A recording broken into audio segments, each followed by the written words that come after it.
Good evening, peoples, and welcome again to our Tuesday evening Bible study from my living room with Gingersnap and me. Say hi. No? Okay.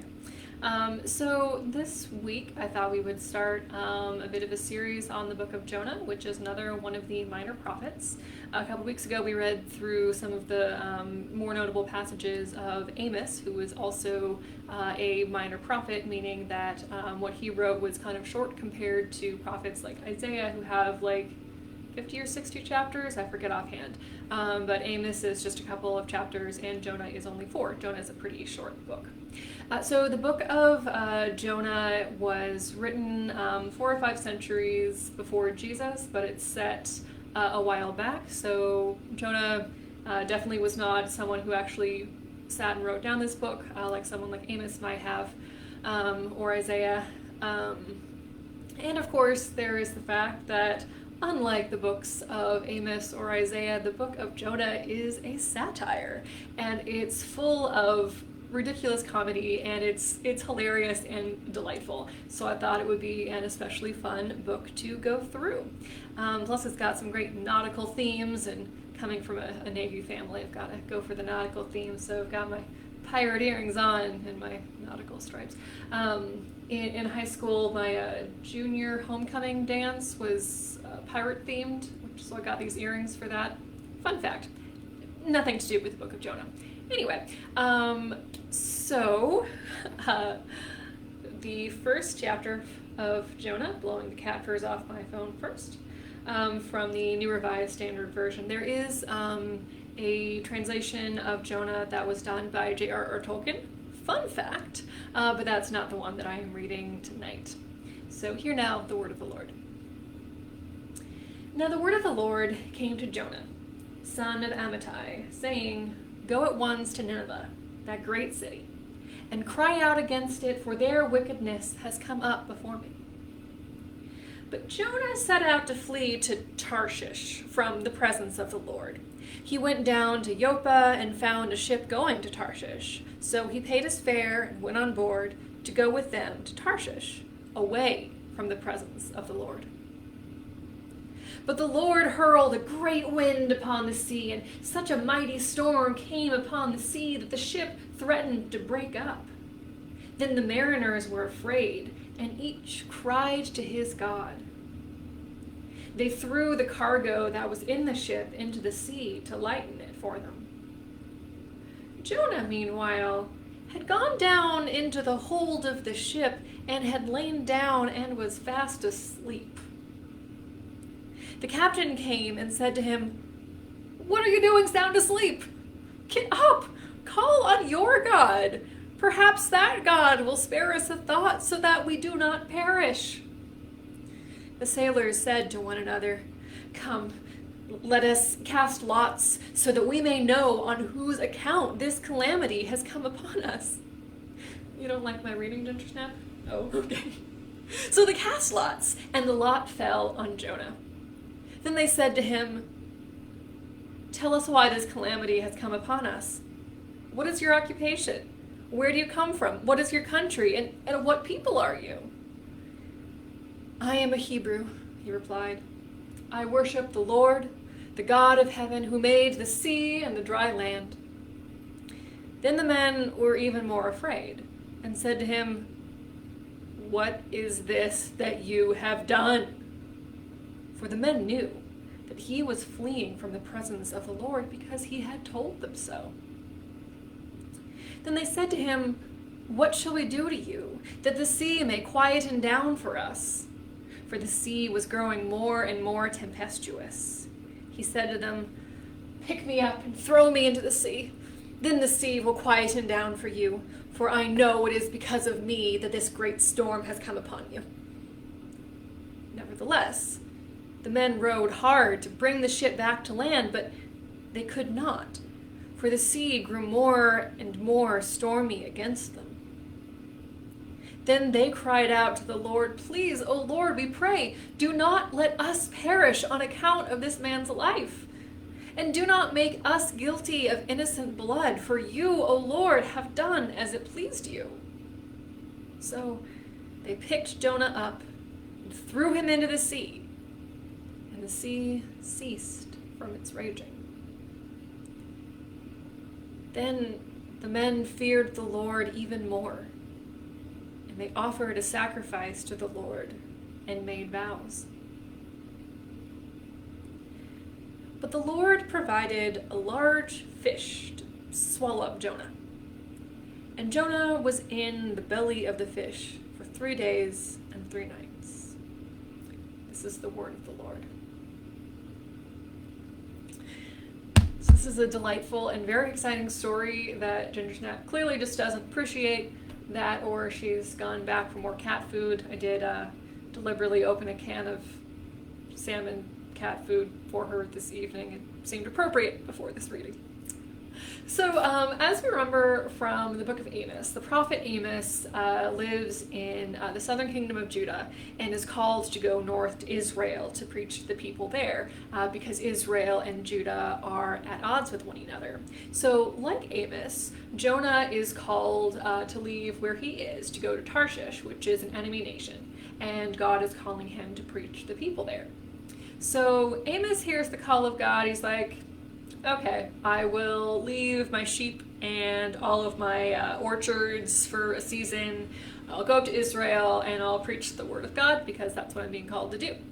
Jonah's response is, nope, I'm going as far away as I can. So Jonah's logic is to flee the presence of the Lord, which, so there isn't anywhere where God isn't.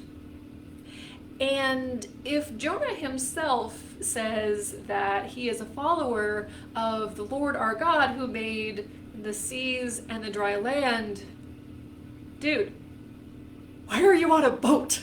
Like, of all places, why are you on a boat if you literally acknowledge that your God made the seas? Like, not a good place to be.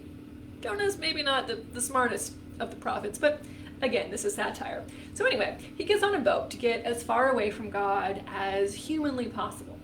And there's this storm that's raging in from all sides, and she definitely just batted something off of the kitchen counter, which she's not allowed on. So all of the sailors are praying to their individual gods. They obviously are not Israelites. Meanwhile, Jonah is taking a nap, which I feel like, I mean, I've been on boats, I've been in storms, I've never been on a boat in a storm. I feel like it would be not the ideal circumstances under which to take a nap, but okay, Jonah is sound asleep. So the captain himself is like, dude, Jonah, we're all praying to our gods. You need to pray to yours. Maybe your God will hear you and, like, chill out with this storm. And so they're all superstitious pagan sailors, and so they cast lots to figure out whose fault the storm is, because in their worldview, the storm is a direct punishment, which, as a literary device in this story, it is, as a general rule of thumb, storms and various disasters and plagues are not usually our fault, generally speaking.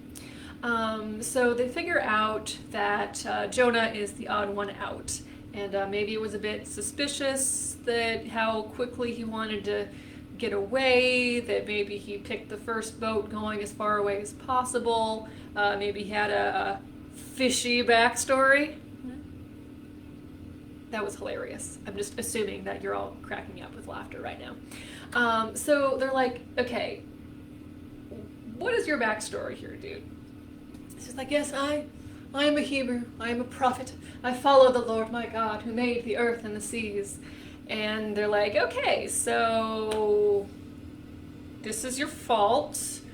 And this is a really bad storm. So there's a decent chance we're going to die, which we would rather not. But also, if your God created this extremely powerful storm just to chase you down for disobeying, your God is clearly very powerful, and we are going to believe in your God too. Which, that's cool. Really the only positive effect that Jonah has, really, directly in this story. And also, seriously, he thought that God wouldn't find him on a boat. Jonah. So Jonah's response is, throw me overboard, and you will be done with me, and then God cannot chase me anymore. And they're like, or we could try to row to shore. Maybe it would be a better solution to try first, before throwing you to your watery death. Just like, okay, fine. Does he help them try to row ashore? I don't know. I kind of assume that he doesn't if he's the kind of person who takes a nap when everyone else is working during a storm, but that's neither here nor there. So the storm is like, you are so cute, you puny little humans. You think you can outrow me and get safely to shore? No, I'm still raging. I'm gonna throw your boat upside down and you're all gonna die, basically. So finally, the sailors realize that they can't rescue themselves, and so they have to take drastic measures. And so Jonah had told them, throw me overboard and this will all be over. It would have been a little bit more noble if Jonah had volunteered to jump off himself, I feel, rather than making these men responsible for his death, but that's not Jonah's way of thinking. Are you coming back, or are you just going to sit there and stare at me? We're sitting and staring. Okay, she's just off screen. So they do throw him overboard, and right at that instant, the storm calms down and the winds cease to rage, which is a lovely bit of poetry in the Hebrew. Also, oh my gosh, I neglected to so really fun bit of Hebrew coming up. So then in the final verse of the first chapter of Jonah, a large fish appears, not a whale. Not ultimately the point or the biggest issue in reading the story, but just saying, it's not a whale, it's a fish. So the fish is like, oh, snack. Nope, she's in the window now. So the fish just jumps down on Jonah, and he's in the stomach of this fish for a couple days. So, very fun fact, the word for fish in Hebrew is dog. It is a Hebrew word that is pronounced dog. And I can neither confirm nor deny that there were fish in seminary dorms named dog. I think we technically weren't supposed to have pets. We thought it was very funny. Again, I'm assuming that you're just riotously laughing at home. In my head, you are. So Jonah is in the belly of a fish, and the sailors are on their merry way onto Tarshish, as they were. Also, in my head, I'm imagining the sailors as kind of piratey with red hooks in their sweater sleeves. So that is the first chapter of the very exciting book of Jonah. Many more adventures to come, but it is a really great and fun and exciting story, and definitely a very clear message, even just from this first chapter, that there is nowhere that God isn't. God will find you anywhere you go, whether you're on land or on a boat, whether you're asleep or praying on deck, wherever you are, God is with you, and God will always hear you. So, I will see you next week for the second chapter of the Book of Jonah. I did attach a link to a video that's an overview of the Book of Jonah if you want to watch through that. It is delightful. So I'll see you next week. Gingersnap doesn't feel like saying goodnight, but so on her behalf, good night from both of us.